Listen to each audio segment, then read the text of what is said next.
Let's begin what's trending, focusing on reactions to Professor Wole Soyinka's criticism of what he described as excessive security deployment around President Bola Ahmed Tinubu's son, Seyi Tinubu, saying that it reflects poorly on Nigeria's security priorities. Speaking at the 20th Wole Soyinka Center for Investigative Journalism Awards in Lagos on Tuesday, the literary icon recounted his shock at witnessing what he initially thought was a film shoot at a hotel in Ikoyi. He then jokingly suggested that President Tinubu should have sent his son's security battalion to quell the recent insurrection in the Republic of Benin instead of deploying the Air Force and the military. Let's take a look. One of my home visits, this about 2 months ago, I was coming out of a hotel and I saw what looked like a film set. And I looked around. There was nearly a whole battalion occupying the grounds of that hotel, in Ikoyi, right here.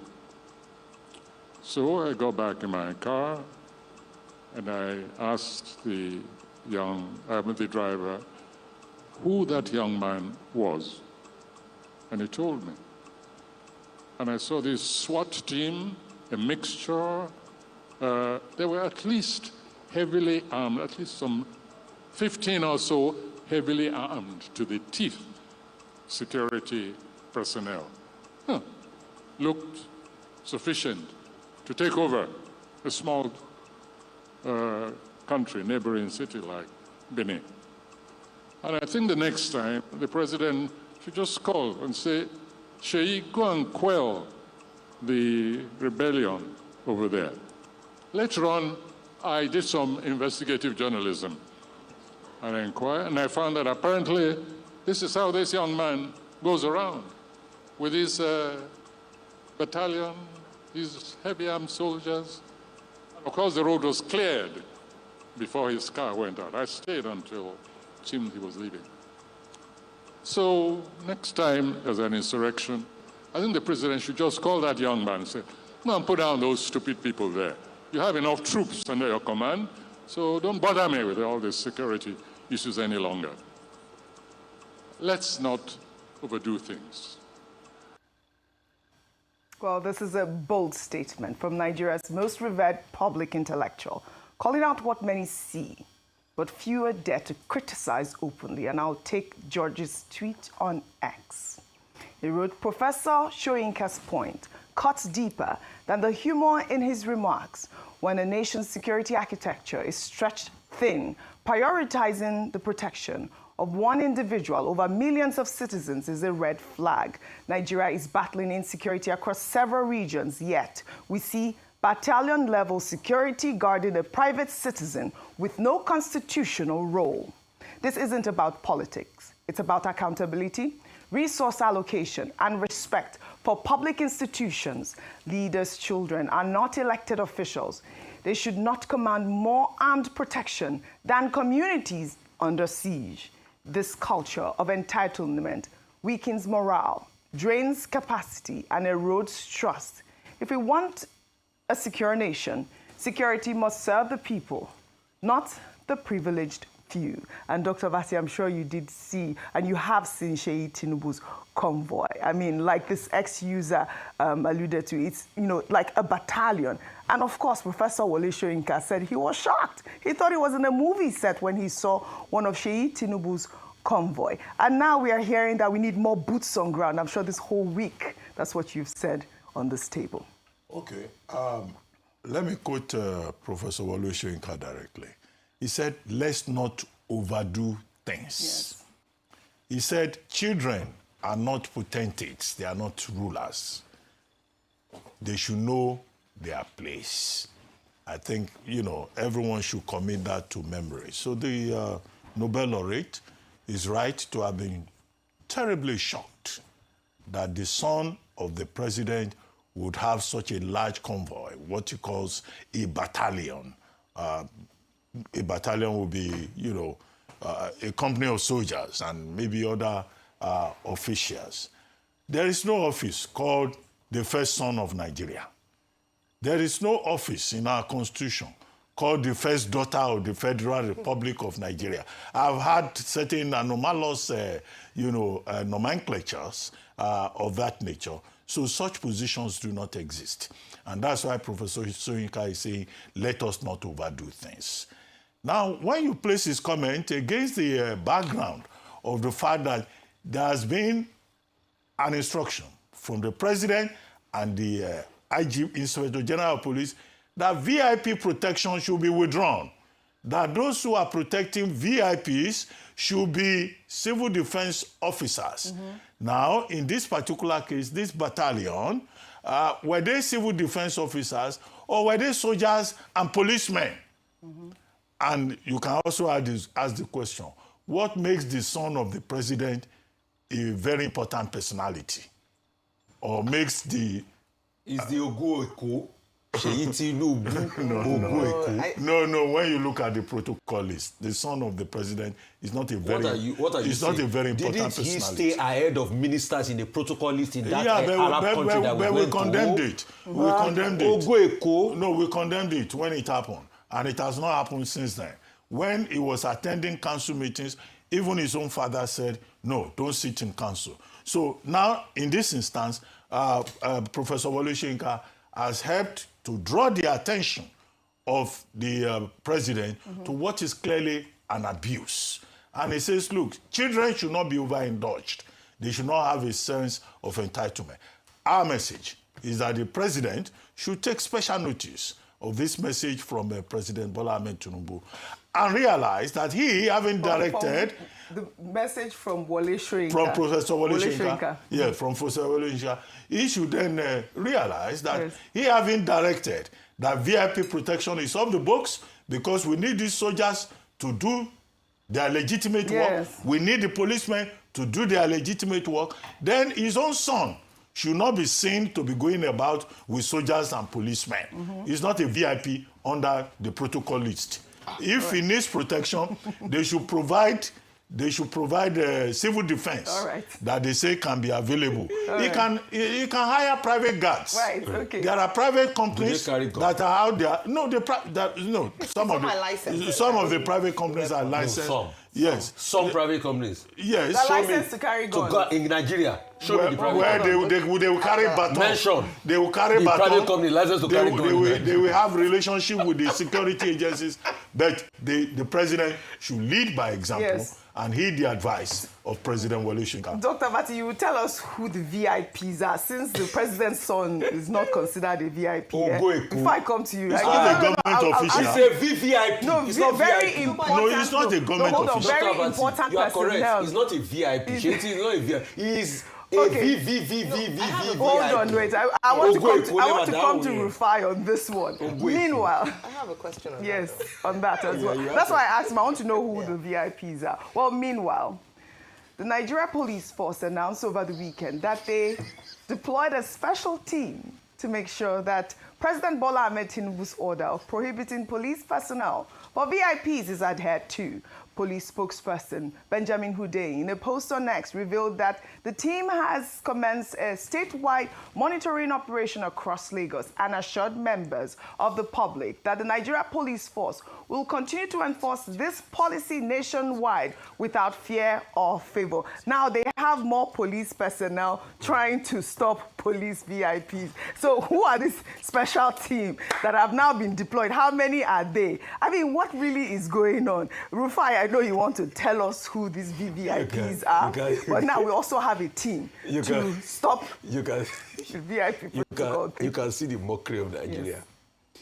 The police, or President Tinubu made a law that they should withdraw police from VIP. The same law that they've been talking about. You know how many IG have said they should withdraw? But this is a presidential directive. So when the presidential directive was made, the police force cannot speak to his own officers. So they have to set up a task force, a team, to watch. Somebody will have thought that you just say, okay, everybody come to headquarters and you withdraw, isn't it? But the police does not trust this. It does not trust He's a process. Well, you heard Michael Kiri Wait, say sir. that. He doesn't trust his. So you have a police that doesn't trust him. So you have to go and look for task force to implement with him. The police cannot just call. They're within the police as well, right? Yeah, the police cannot just call people to say, okay, withdraw that. You know why? Because the withdrawing from VIP will cause problem. You know how many police officers are benefiting from VIP, that they are shopping from VIP. You now want to withdraw their retirement benefit. So it will cause big problem for them. All right. So that's why. And secondly, I don't know, Dr. Abati, it's obvious you don't live in Nigeria. And with due respect, okay, maybe Professor Wole Soyinka, because he shuttles around the globe, he still lectures, and great one. Is it today Seyi Tinubu has been carrying police protection? Please fact check me. Seyi Tinubu was probably using police protection before his father became president. Fact check me. Ex-governor's son. So, and Dr. Abati is saying, who is the VIP? It's not VIP. You are wrong. It's VVVVIP. It's the one and only. Ogo Eko, Ogo Lagos, future governor, Seyi Tinubu. Me o Simbe, I'm not there. It's Dr. Abati. He's saying all sorts about you. I defy my authorities to you. See, battalion, in fact, the ones president you can saw, it's not good enough. Yeah. They should increase more. You know your life is under beginning. You are our future. Ogoeko, please, President Tinubu, increase Seyi Tinubu's security protection. Please, I'm sorry, Ayo. I'm sorry, please. With due respect, ignore Professor Wole Soyinka. He doesn't know what he's saying. No. Increase. Right, obviously, you know I'm being sarcastic. Yes, being sarcastic. But I am telling you with humor the depth of the decadence in the system. All right. I know you had a question. So I know the question borders on whether or not, and I want that to be what we are discussing now. Who are the VIPs? If a president's son is not considered a VIP? Yeah, I mean, to be honest, I would have thought that the president's immediate family members have a right to some level of protection by the Nigerian state. And that's what I was going to confirm, because if you look at democracies like America, for instance, where we have a copy system, there's protection for the immediate wife and children. So what I feel is the abuse and the excessive use, because they are politically exposed, at least whilst their parents are in office. I know that in some countries it is up to a certain age, maybe under 16, and in some countries, because they are politically exposed, they have access to state protection. However, what we saw, or what Professor Soyinka describes, is a flagrant abuse of that protection. Because, I mean, he is politically exposed as a result of the fact that his father is president of Nigeria. But when you then have a battalion for Professor Soyinka, who is a family friend, to be shocked and to complain about this, especially at a time when we're talking about the fact that we don't have enough police officers, we don't have enough security operatives, then it is something to talk about. And I think that's where the issue is. It is just an abuse. And the fact that it's not just police president's sons, but even people, normal citizens. I've seen religious leaders go around with police escorts. I've seen people who can afford to pay maybe 30,000 naira a month go around the police escorts. Those are the things that we need to stop. Police escorts. Those are the things we need to end. If you say we have to go. The first family is entitled to That's protection. the question. Now, what does the protocol list say? Yes. And then Professor Soyinka said, for Seyi Tinubu, the road was closed. Yeah. What kind of protection for first family is that? And then number 3, okay, will it be the case that all the children of the president, Seyi Tinubu is not the only son that he has. He has daughters too. Well, I'm sure so if they want to go anywhere, they will deploy Nigerian police. Seyi Tinubu is not the only son, but it's Okolomo. All right, so now, Dr. Abati, you're also saying that Seyi Tinubu is flouting the protocol because he's not considered VIP at this point. So that means his VIP will be withdrawn as well with this presidential directive. He has enough money to recruit private guards. Not ours. He can apply to civil defense. I hope that this is a if comment. the president gives a directive, let other people follow the example. Very well said. Even within his own family. Dr. Abati, with due respect, I want to challenge you. They're not born anybody to remove the police protection of Seyi Tinubu. All right. Not even the IGP. They don't born away. The Inspector General of They Police. don't born away. Please respect respect the office of the IGP. They're not born away. No. Maybe the Okay. president. The You think I'm president joking? You will see. Well, Omoyele Sowore raised the point around the man that was detained and alluded to the fact that the president's son is almost more powerful than the IG of police and Kill other him because also. of the fact that he gives a directive. All right, So we need to You don't know him, curtail those You are excesses. quoting Sowore. No. I'm saying that You are now quoting What the I'm opposition saying on this table. No, I'm Seyi presenting Tinubu, I'm not different there. sides of Supporting the argument. opposition. I'm presenting Seyi different Tinubu, sides of I'm the not there. argument. It's Dr. Abatio. He doesn't know your word too. Okolomo, Gomina Lola. All right. I'm not there. Very important personnel. Well, all right. Now to politics in Rivers State. Obviously, we also saw the story yesterday or the day before where, the governor, the first lady was in his state and, she received that chieftaincy title, the Yeye of what? Gbogbo Ile-Ife, where she, yes, Odua, where she actually, was speaking with the governor and, trying to time him. But, like people had said, it appeared to be a brotherly sort of conversation when, that's some of the analysis that I had seen online. That it wasn't much of a disrespect. It was a beautiful party. You'd seen even after the party, they were all dancing. They were both dancing together. Your thoughts on that really quickly before we move. Well, some people said it was brotherly. Others, Yes. A lot of others said that it was disrespectful to the governor, and especially because it was done publicly.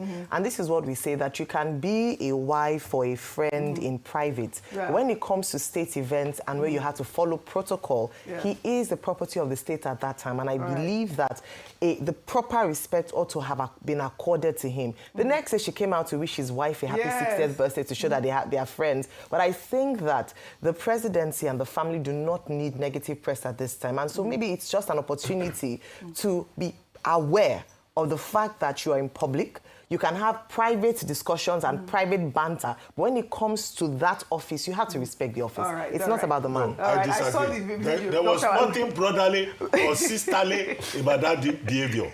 This is Tinubu insulted the governor of That's what she did. Of Osun State. No, please. No, but Don't put lipstick on it. That was off key. It was off limits. She had no right to talk to him rudely in that manner. Yeah. But what I will praise here is Governor Adeleke's maturity. He was so mature. He acted in a matured manner. Very Don't mature. come and say Dr. brotherly, I said it was disrespectful. But she didn't I used say- the I word said to the disrespectful. I said, no, She just didn't go say straight that. to the point. Yes, I said I said it was disrespectful. insulting, it was disrespectful. Dr. It should not happen Okay, again. okay, No, The wife of the I said president that. is not a headmistress Okay, over governors. No. We just delivered in different ways. I we said it was we disrespectful. just say it straight. I just said it. We just delivered in different ways. Okay, I said you have changed your mind.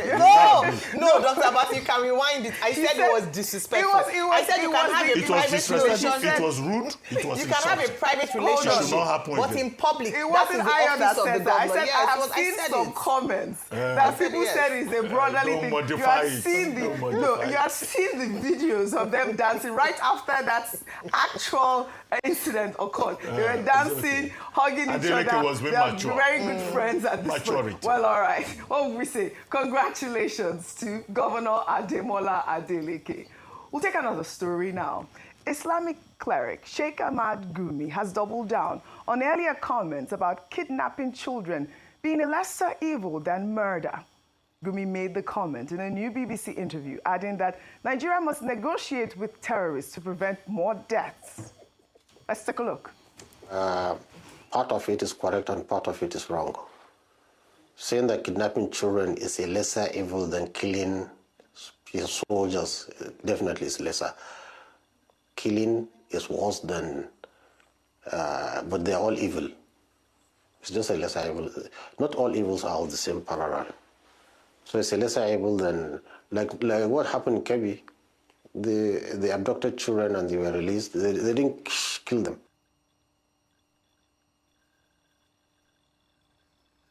Gumi is known for his controversial positions when it comes to negotiating with terrorists. And it's shocking to hear him double down on comments he made before regarding kidnapping children being a lesser evil than murder or ransacking a town. Rufai, 1 minute. It's a serious story, don't laugh, but I will laugh.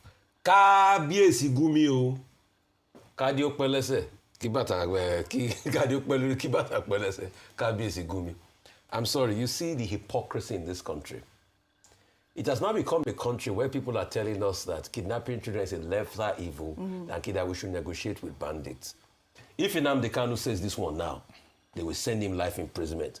But Gumi can say it and keep saying it, we play it back, government will never see anything about it. That's why I say Kábíyèsí Gumi. See, some people are VVIP. You know, as we're talking about Seyi Tinubu, some people are untouchable, just VVIP. Gumi is one of them. I think the next thing now we beg government is give him battalion and police protection.